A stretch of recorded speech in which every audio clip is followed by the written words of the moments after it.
my world.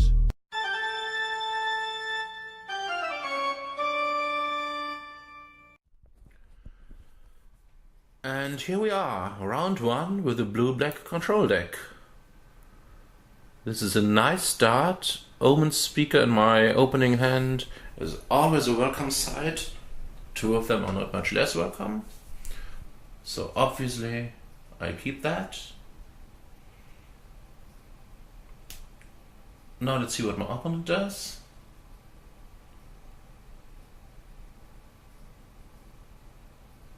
Either he isn't there or he takes some time to decide if he needs to mulligan.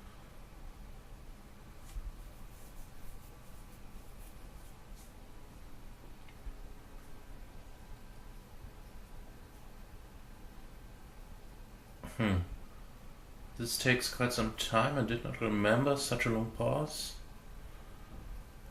Here we go.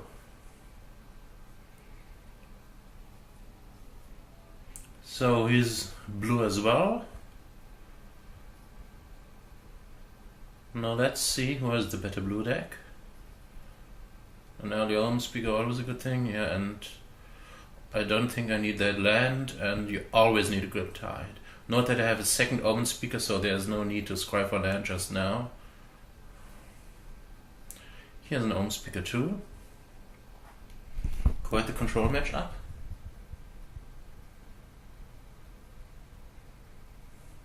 There won't be much attacking early in this match. I'm running another Omen Speaker, keep Boon of Erebos open just because I don't think I need it. Oh, that's 2 cards I like to keep. So that's what I do. Logically, the land comes on top. Now I have 3 things to do with 4 mana. Grip Tide, the Harpy, and the Emissary I just skied on top. On top, below the land, obviously. So, no reason not to add to the board. If there's a Dissolve coming, okay, I think the Emissary is even stronger since I can push it through with the Boon of Erebos and Grip Tide. But there's no Dissolve. Now I see a second color. Of course, I think Divine Verdict when I see that, but I'm happy with that, especially with the Boon of Erebos in my hand. So here comes the Harpy. And there goes... No, not the Divine Verdict, it's a Grip Tide. Fine with me. That's from the other draft, which you should have seen before this. So I'll just cast an Emissary and let him decide how he's going to stop that.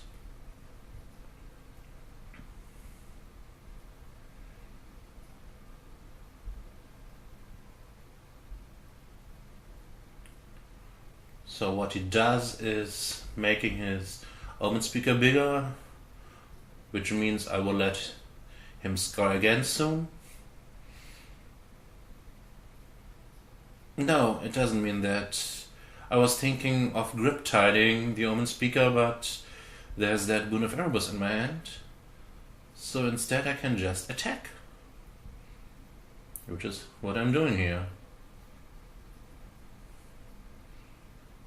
He has to block, he does not want me to draw a card. And there goes his 3/5 creature down. And the LC by itself is not quite that bad for me. It's a pity I couldn't have run out the Harpy in the same turn, but his Grip Tide has set me back 1 turn, so I had no chance to draw land. Now he's filling up the ground. His Snare Cast not achieving much of anything right now.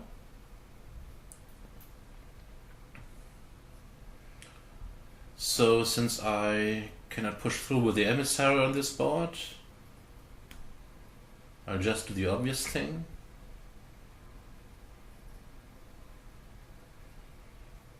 After considering Grip Tide, but there's no need to play that early. I just run out the harpy and have board advantage. So he is the one who needs to do something. Another Omen Speaker. Well, I have 3, he has at least 2. That's an interesting game. And he's looking for things to find.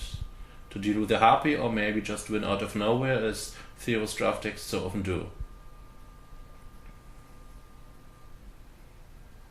He doesn't like one of those cards, he likes the other. It's the normal spread, I believe. Then plays another Snarcaster, which is still not doing much.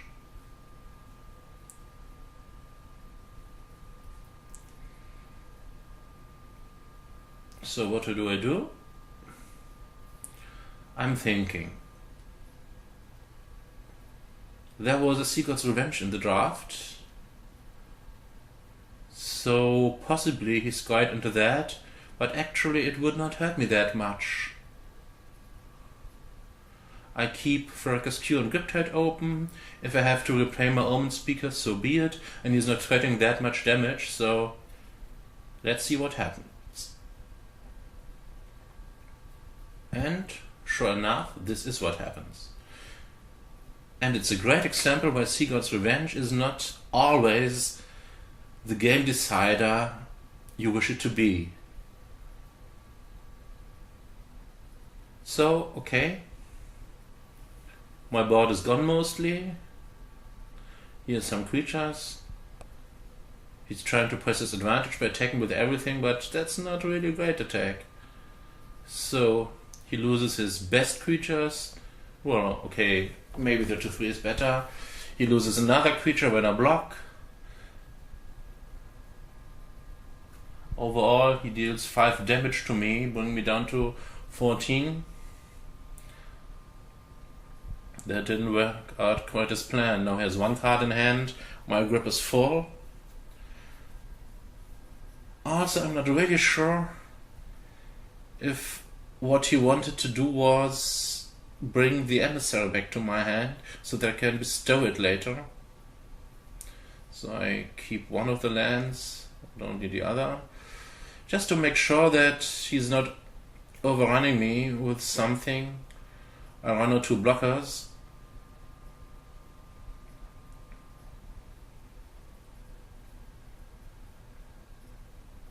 And of course, there's not much happening afterwards.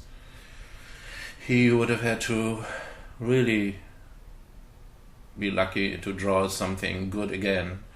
After all that scrying, the Secret's Revenge was what he could master. But then, there's a Dissolve. Here goes my big threat, and he gets a scry again. So maybe I misjudged the situation a little. Still, the board is clumped, I still have card advantage. What is he going to do? He's going to play a big Hexproof creature. Ouch. We all know that bestowing emissaries on Mythic Giants is quite dangerous. And my Griptide is useless against it. So I run out the Harpy and hope that nothing happens to it. But even with all that scrying, at some point my opponent should run out of reactive cards. And that's just the case. Here comes Heelit's Emissary, which is great on Mythic Giant, but in this situation doesn't happen as much because thankfully I put out a few cheap blockers earlier so that I'm not immediately dying here. Well, immediately is a big word. What I mean is I'm not under too much pressure. I think I can sacrifice an Omen Speaker to prevent 7 damage and then go on offense with the Harpy, further softening the blow, especially since, obviously, I will bestow my emissary on the Harpy. And suddenly, his Mythic Giant does not really look as great as before. Okay, so he has that 7/8 hexproof creature which taps a creature when it attacks. And I have a 5/5 lifelink flyer which draws me a card when it connects, which it does. So unless he top decks really well, I'm in an excellent position right here.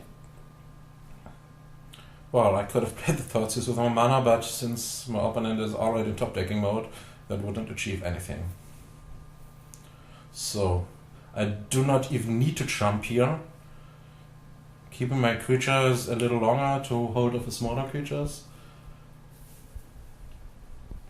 So when he attacks, I just let it through.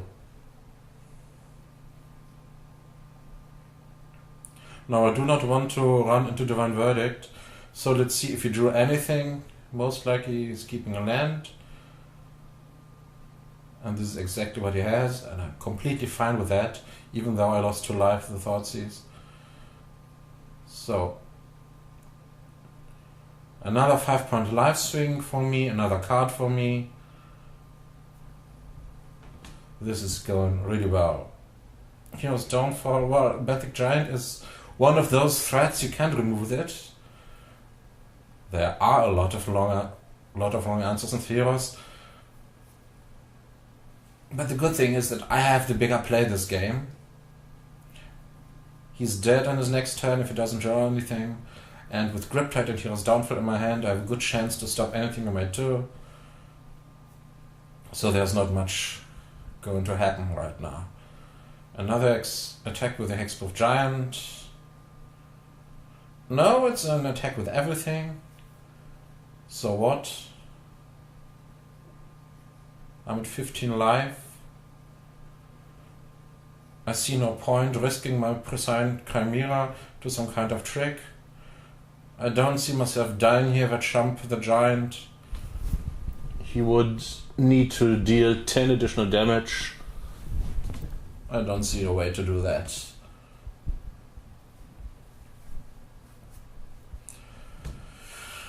So, he's just dead, right? Let's see. 1 attacker, 2 attackers. Drumroll. Nothing.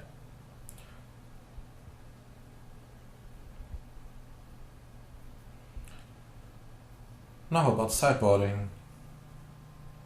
The null, well, I saw 1 emissary, but not much more. Bounty, because the game might go long, not too convincing. A giant, well, not sure. Gainsay, that makes sense. Gainsay is the only card I really want. So let's see what to take out for it. Since I'm unlikely to lose in the early game, our Omen speakers will be busy blocking each other all day. I might run out the Boon of Erebos, or maybe I might take out the Viper's Kiss. Boon of Erebos can help me against Divine Verdict, which you might have. Can punch a flyer through a bigger flyer, like a Prescient Chimera, through a Coastline Chimera, whatever. And I saw nothing where Viper's Kiss would really have been great. So it's probably the Kiss going out, and not the Boon.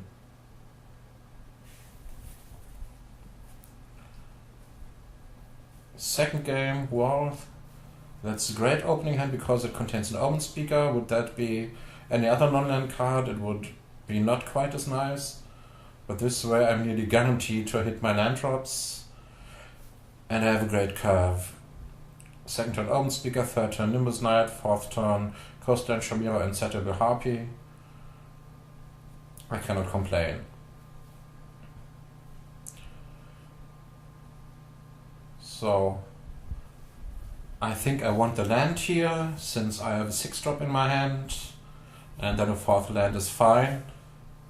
I'm thinking about the Phalanx, but I don't believe I really need it. He had a few small creatures, that's true, a couple of Snarecasters, and 2 2s and 2 3s for 3, but I think Omen Speaker and Coastline Chimera will do enough. So there's a Vaporkin.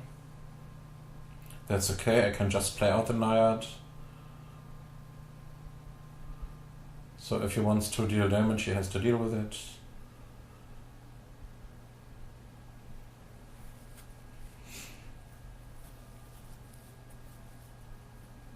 everything is going and everything goes according to plan. He doesn't even want to attack. That's my problem. So I might look for Thoughtseize, but what would happen? The worst thing which can happen is I have no idea what it would be. Dissolving my next spell maybe. So I'm happy to trade the flyers. There's more where they come from. Now second guess myself because I want to play around Dissolve and run out the Chimera first. The Harpy is too important. And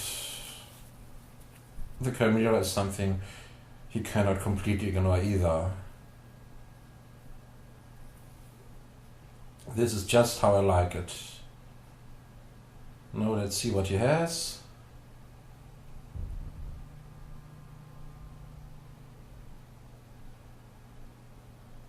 He has last breath for my Chimera, I can live with that. And I'm happy that this spell did not hit my Harpy.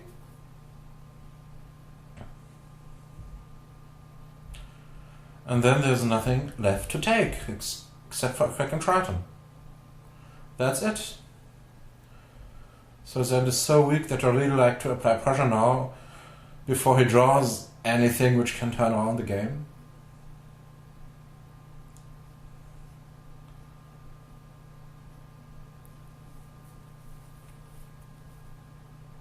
And, well, that is perfect here. If he hasn't drawn a counter or something similar, the Horizon Scholar is going to do a lot of work. And you will now see why Sky 2 is so great. I don't need the land, and in this situation I don't think I need the Curse of the Swine either. Maybe that's wrong, but what could he run out? Well, not much it seems. Isn't it awfully nice to have a penis?